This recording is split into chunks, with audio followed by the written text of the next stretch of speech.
Threshold training is one of my favorite aerobic methods for improving high intensity cardio in combat athletes. It's a great option for strikers, grapplers, and athletes. And in this video, I'm going to be talking about exactly what threshold training is, why it's important for combat sports, and how to implement it into your training. Stay tuned.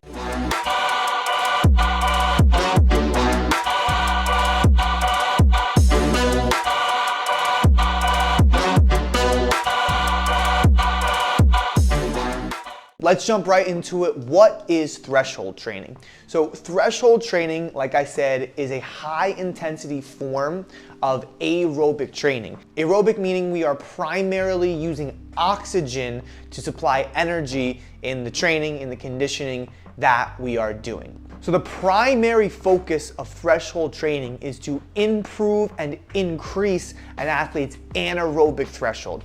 What is the anaerobic threshold? Pretty simple. The way I like to think about anaerobic threshold, we have a line. Okay, this is your anaerobic threshold. On one side of the line, we have our aerobic system. This is where we are primarily using oxygen for energy. Think about like long marathon runs or combat sports, anything that lasts 2 minutes or greater. This is primarily aerobic work. On the other side of that line, we have our anaerobic system. This is where we are primarily supplying energy without oxygen. Think about anything from like 6 seconds to 90 seconds. It's really high intensity work, but it's also very fatiguing work. So by training using the threshold method, by training around this anaerobic threshold zone, we are actually going to be able to increase our anaerobic threshold.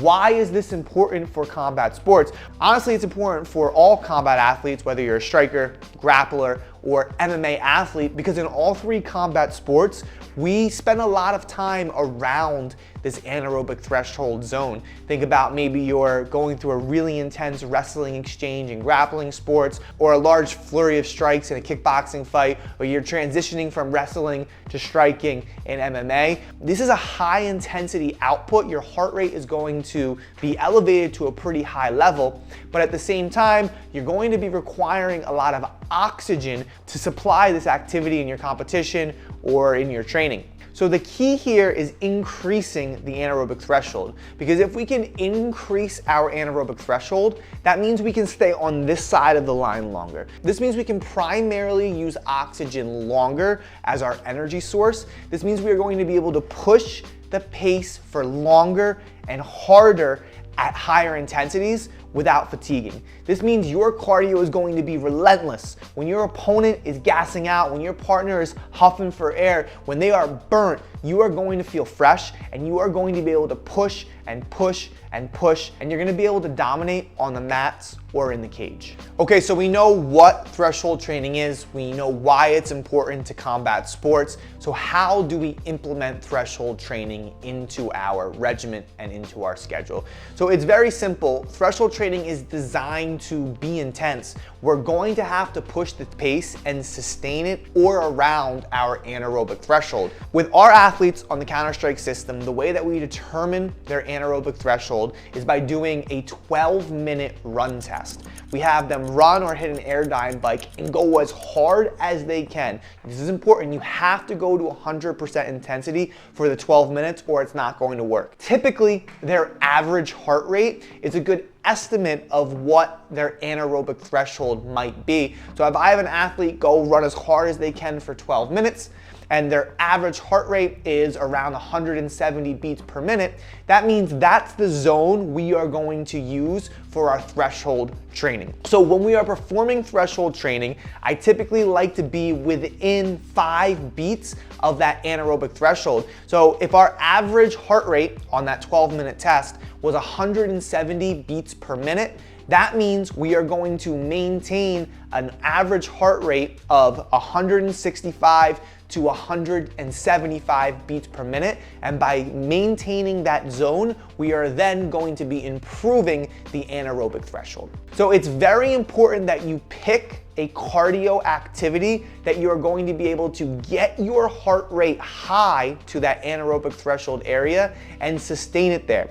Some of my favorite options, some of my favorite tools to use are an airdyne bike, running, or MMA specific drills like wrestling or striking, things that are going to get your heart rate high, but also things that you're going to be able to sustain for a long time. Anywhere from 90 seconds to 5 minutes of work is what we're looking for. As you can see, I'm having this athlete perform their threshold training on an airdyne bike. An airdyne bike is one of my favorite tools for high intensity cardio work because an athlete can really push the pace and it simulates and carries over really well to what it feels like to push the pace, whether you're striking, grappling, or you're in an MMA fight. So I'm having this athlete on the bike hit it hard for 3 minutes. They're going to get their heart rate up in the range of 160 to 170 beats per minute, and then they are going to start the 3-minute clock. They're not starting the clock and then biking. They're getting their heart rate up to 160 at the very least, and then starting their 3-minute clock. They're going to push the pace as hard as they can for the 3 minutes while maintaining that 160 to 170 beat per minute range. Then, once the 3 minutes is over, they're going to rest until their heart rate comes all the way down to 120 beats per minute. This could take 1 minute, this could take 5 minutes. I don't care how long it takes, but we are using this as a time to practice heart rate control. We're using our breath and our diaphragm to control our heart, to bring it down, because if we can create the skill of efficiently bringing our heart rate down on demand, we can have a very high heart rate recovery. Then we're gonna be able to recover in between bouts of high intensity work, in between round after round of a fight, and we're going to be able to sustain the pace for longer with that relentless cardio, and it's going to allow us to dominate. So we're doing 3 total rounds of work during this threshold training session. So we're gonna get our heart rate up to 160 beats per minute, hold it there for 3 minutes, let our heart rate come down to 120 beats per minute, and we're going to repeat that 2 more times for a total amount of work of 3 rounds. After we finish our 3rd round, I'm going to have our athletes record their heart rate recovery. Their heart rate recovery is the difference between their heart rate at the end of the final round of work, so the end of round 3, and 1 minute after that final round. So let's say our athlete finishes round 3 and their heart rate's at 160 beats per minute.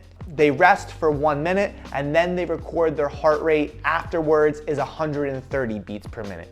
They take the difference between that 160 and that 130, and their 1 minute heart rate recovery at the end of the workout is 30 beats per minute.